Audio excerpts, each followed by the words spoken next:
Hello everyone, in this video I'll be ranking all of the combat conditions in Baldur's Gate 3 on a tier list. So I'll be ranking these based on how useful they are, how easy they are to apply, and how easy they are to remove, because they can be cast against us as well. Some of them are very useful, while others don't have as much benefit. And the first one we got here is blindness. Now this is actually really good because it's quite easy to apply. Now, if you have a Raven with you, any Find Familiar, you can summon in the Raven, and I think that's probably the best Find Familiar because they have a potential to rend the opponent's vision and give blindness. Now, what blindness does is it gives the target disadvantage on their attack rolls, and you get advantage on yours. So if you got a rogue, they get advantage, giving them the sneak attack. And the nice thing about disadvantage on attack rolls is the opponent is very much less likely to hit you. So this is actually a really good one. You can remove blindness with like heal or a remedial potion. So there's a couple options that you can remove it with. You can apply it really easily, as I mentioned, with both the Raven, but also Sunbeam. So if you have the Blood of Lathander, which is a mace, you can also use that against it. Blinding Shot, Blinding Smite, the spell Blindness, Hunger of Adar, Darkness. So there's lots of ways to be able to apply blindness to targets, making it a pretty useful one because it sets up your sneak attacks. I'd have to say blindness is probably an A tier. It's extremely useful. So yeah, I'm going to put it up in there because it's so easy to apply. Now, if you want to avoid blindness, there's a couple items that actually will help out greatly with this. It depends which route you're taking in the game. So if you go with an evil route, you can get Shar Spear of the Evening, which will basically just continually apply blindness to everyone and give yourself immunity to blindness. You also can get the Steel Watcher helmet to be able to resist blindness. And there's a few other items that will reduce the, there's like the Eversight ring or the Helldusk helmet. So you could have your entire party have resistance to blindness and then do a full blind kind of build. So there is some pretty cool build options there. I really like Shar Spear of the Evening, so if you do go with an evil route, you get an incredibly useful weapon. But blindness could be S tier, but we'll see ranked against the others. Next we got Frightened. So this means a target cannot move. Frightened enemies have disadvantage on ability checks and attack rolls. So it's not like some of the others where they can't attack or anything, because you can still attack when you're frightened. You just are stuck in place, and you'll just have a disadvantage on the attack rolls. Frightened is really good, and I would say my favorite way to apply Frightened is with a Battle Master Fighter using their menacing attack. That is a pretty good way to get it out there, but even like a Gulak or a great old one Warlock can use it on there whenever they have the Mortal Reminder hit and the critical hits that cause Frightened around the target. So Mortal Reminder is another really great way to get that applied. There's a ton of ways, but Menacing Attack is one of my favorites. You can even go with the Quasite Scare. That'll apply Frightened to the target. So another way you can do that pretty easily. And Wrathful Smite if you're a Paladin. You can remove it using Dispel Good and Evil or Stillness of Mind if you're a monk. There's a few other options, like items can prevent it, like the Cloak of Authority if you're wearing that as Gortash, or the Cerebral Citadel Armor, which you get from the Emperor. So that's a couple pieces of armor. And Saravok's Horned Helm also will prevent the Frightened status. It's a very solid one. I would have to say Frightened is... I would also probably put it in the A tier. Maybe we'll move blindness up, because blindness you can spam and get it applied to everyone really quickly, actually, with the Shar Spear of the Evening. So it's just the easiest to apply, I would say, and you can even do it at level 1 with a Find Familiar. Frightened is also great. The target can't move, so obviously that's good, but there's some better ones here. But next we got Maimed. Now, Maimed is fun because I really like to apply this. I really enjoy the Tiger Heart Barbarian. If you've never played one, I highly recommend it, because they get a special weapon attack that's Cleave, so you can attack multiple times and it'll apply Bleed. But where you can get that big benefit is the Tiger Heart Barbarian gets aspects of animals, and they can go with the aspect of the Wolverine, which when you attack a target that's bleeding, so if you do Cleave twice, you maim them. When a target is maimed, they have 0 movement speed and have disadvantage on dexterity saving throws. Where this gets to be really cool is if you knock a creature prone, they have to use movement speed to get back up. So you can see where this is going. If you knock a creature prone and maim them, they can't get up. They're stuck. So, bit of synergy there. Maiming a target is actually a very underrated one. I'd have to say it's probably another A tier, just because of how easy it is to apply. There isn't many ways to apply Maimed, but So for that, maybe I'll put in B tier. I really enjoy it myself, though. As I said, play a Tiger Heart Barbarian, you'll see all the rage. It's extremely useful to be able to reduce the target's movement speed to 0 on just a regular attack cleave that you can do multiple times per turn. So that is really nice and very useful. Next, we got Charmed, which is one that you'll see very often. Some can't get charmed if you have the Fey ancestry. So if you're like an elf, half elf, or a drow, you get the Fey ancestry and you can't be charmed. Beguiling defenses, which is a warlock archfey passive, you can't be charmed. I mean, charm doesn't come up a whole lot. And the most common application that we get, you can get the charm person spell at level 1. I just don't like that spell. It's not that great because all charm does is you can't attack the person that charmed them. So yeah, using up an action to remove the ability for someone to attack you when you could just attack them, doesn't really make a whole lot of sense. It also will give you advantage on charisma checks and dialogue, so there's some usefulness outside of combat, but you can just easily find Scroll of Charm Person if you really want that. But I do think that the best way is actually the Tadpole Charm that you get. So it's useful, like if you have the Tadpole Charm on a Gale, for example, who gets attacked often because of his lower, usually armor class. You can charm them to make them not attack him. That's really the most useful use of it. I think Charmed as a whole is kind of a weaker tier because I'm going to put in the D tier just because there's so many other ways that you could do different things to get a better benefit to the team. So yeah, I'm going to put Charm down there because I've used it many times and I've never found it to be super useful. I don't know. If you got a really useful use for it, please let me know in the comments because I'm always curious. But next we got ourselves an interesting one. So I just want to mention this isn't every single one of the conditions. There is literally like 500 of them in this game. So we're getting into curses now, which curses kind of go in a different way. I do have a curse near the end, so I don't even have it shown there. But there is curse here. So there's many different types of curses, but in general, I'll be going over some of them. And this next one is a type of curse called Soul Numbed, where you can't take bonus actions or reactions, but you can still make an action. So that's not the worst. You can't actually get this yourself. It's called Soul Numbed, and it's only really happens in Act 1 against the Knoll fight. So I'll put it in the C tier because it sucks to not have a bonus action, but it's not a game changer like not having an action would be. So yeah, there's worse ones to go with. So yeah, I will put that there. And I'll be showing off a few different of them, like stun. You can stun people with your stunning strike there. So as a monk, you got a really reliable one and one of my favorites, but I'll be talking about stunned a little further on down this list. But next we have incapacitated, and this means you can't take actions, bonus actions, or reactions. You lose your concentrations, and you can't move. Now, this is a little bit misleading. Incapacitated comes from a wide variety of different reasons, but hold person is the most common one.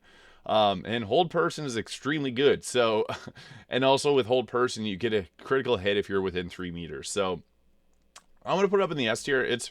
If you're incapacitated, the target's pretty much useless. So, yeah, it is extremely useful. There's many different ways to get it as well. So, yeah. Next, we got Poisoned. Now, Poisoned's cool because the target will have disadvantage on attack rolls and ability checks, but that's about it. So, it's not as good as Blindness, which gives you advantage as well against your attack rolls, but in addition, will give them disadvantage on their ability checks. So, it has some usefulness there. Poisoned is actually an interesting one because you have to build around it in order for you to be able to poison kind of successfully. Now, the best way to go about applying this is going with like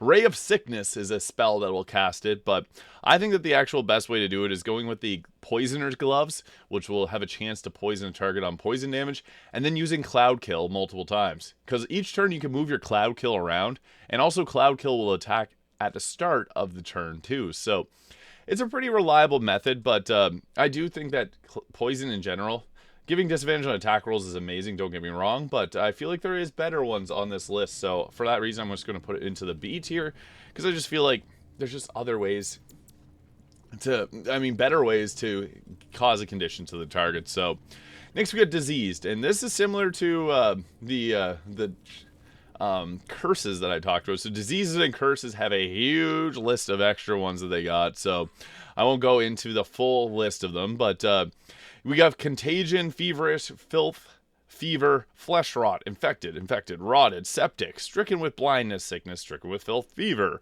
stricken with seizures, stricken with slimy doom. Like, there's a ton of them. They all have different, they give different disadvantages on attacks. And any attack roll using like different types of, this one's such I could probably do a whole tier list on different diseases because there's a ton of different ones. They're typically kind of, I would say, like someone's around the B tier. Like, they aren't going to be a game ender, but you can also easily avoid being diseased by using something like Hero's Feast to level 6 spell that you should probably have on a cleric or a druid. And also the divine health from the paladin will prevent it too. So if you got a paladin, you don't got to worry about disease. You can also go with like lay hands, lesser restoration, and heal to remove disease. So it's not hard, like a curse to remove. So yeah, it's not bad.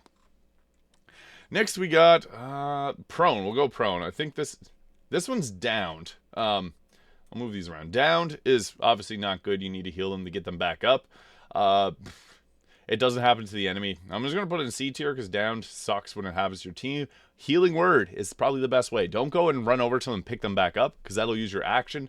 If you have someone in your team that went down, use healing word as a bonus action to pick them back up. Or if you have a fighter, they can use rally to pick up the teammate. So 2 awesome options to use a bonus action instead. But next we got prone. Prone is actually quite awesome because the target can't act, take a bonus action, or react, and has disadvantage on strength and dexterity saving throws. And attacks against them have advantage if they're made within 3 meters. And it uses half of its movement speed to stand back up. So as I mentioned, if you maim the target, you can literally keep them prone for indefinitely. This is nice because it does give advantage on attacks. So if you knock a creature prone, you can really do a number on them. And it's honestly really easy to put someone prone. Like, we get a ton of ways to do it at literally at level 1 all the way up to 3. You get a massive amount. The most reliable early game is Tasha's Hideous Laughter, which makes them laugh and lay on the ground. So it's pretty much the same thing, prone. You can extend it by maiming a target, frightening them. Putting plant growth on the ground will actually make it so they can't get up as well. So my favorite synergy is going around with trip attack from a fighter and then having your druid or bard cast plant growth and stick them in place. They can't get up. Also, if you have a Way of the Four Elements monk, you can use the water whip and knock creatures prone. So trip attack from the fighter, water whip. There's also other ways, like you do the charge jump, brutal leap, the saber-tooth tiger, a bunch of the druid wild shape forms will actually knock creatures prone. The mud elementals or earth elementals will. Yeah, there's a ton. Primal Stampede from the Stallion Heart Barbarian. There's tons. Topple the Big Folk from the Baldur Giant Slayer. I literally could talk about this for days. Destructive Wave, Bulwark Remark, Honeyed Paws, multi-attack from Flesh Golem, Shield Blow, like literally endless amounts. Thunderous Smite, Thunder Wave, potentially. So yeah, I want to put the prone in the S tier. It's just extremely useful because you can do it so often, but as I mentioned, maim them or put plant growth on and they're stuck. Plant growth is really fun. I really like plant growth, and it's an underrated spell for sure.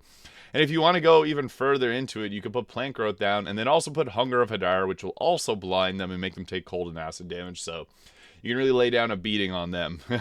So it's pretty cool. Next, we got Ability Drain, and this is an interesting one. So basically what Ability Drain does, this is an illithid ability. So if you are a dex-based fighter, you get to reduce the target's dexterity, which will, every 2 attacks will reduce their armor class, because it's reducing their ability score by 1. Now, where this really stands out, the Boots of Stormy Clamor. So they're a very popular item for reverberation builds. And with Ability Drain, that counts as a condition to apply the 2 stacks of reverberation. So you can actually stack this on really quickly. However, lowering a target's ability score typically doesn't actually turn the tide of battle that much.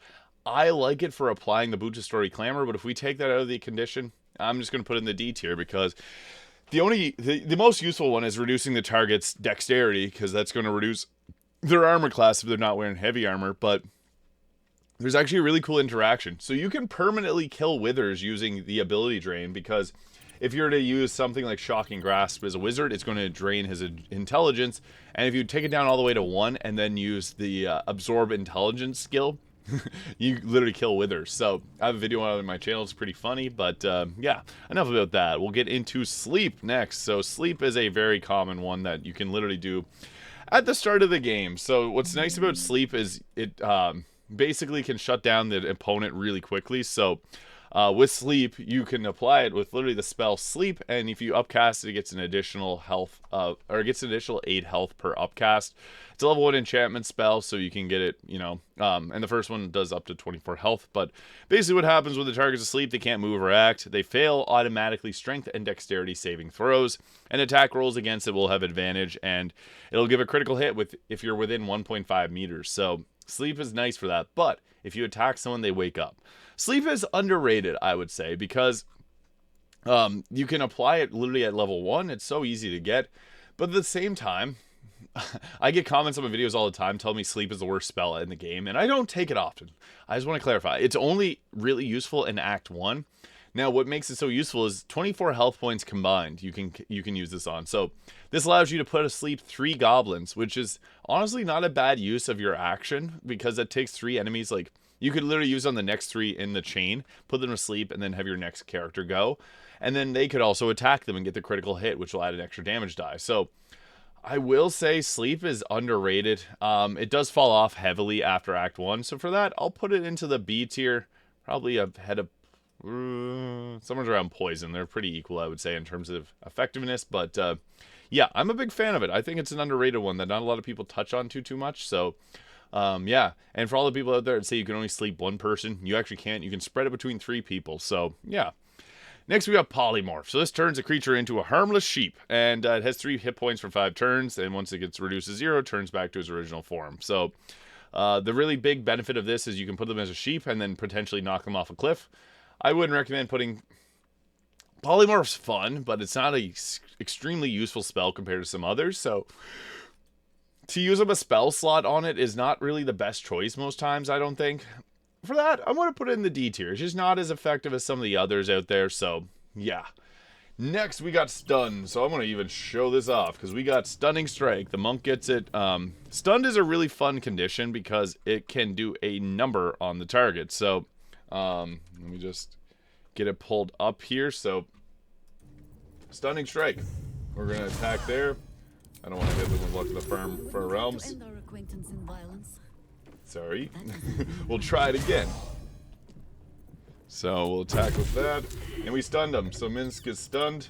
And then he can't take actions, bonus actions, or reactions. So Stunning Strike's really nice. You can do this. I missed. If you use Stunning Strike, you can literally take the target out of combat there for a turn. So stun is really nice in that regard, because you can continually stun a target with some attacks.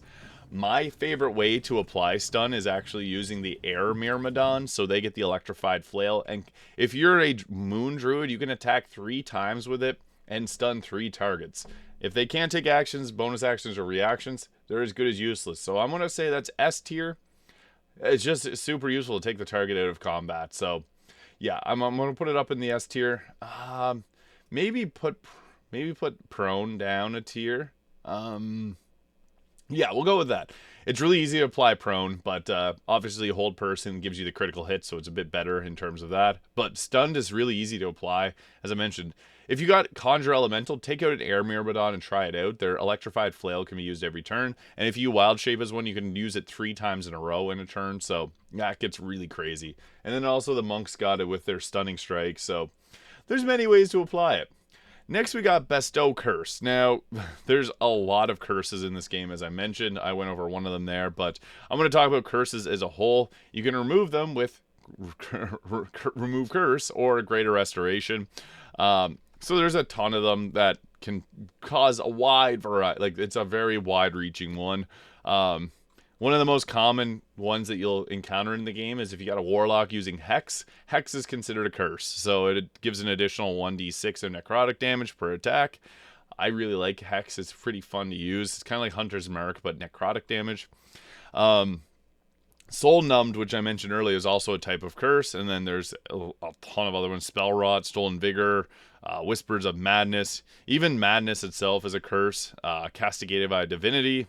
Cursed Skull, a clown in town. So if you mess around with Dolly Thrice, you get that. Curses in general are probably pretty mediocre. I'm going to put it in the B tier. I could even say Maimed is probably A tier because you can apply it so easily.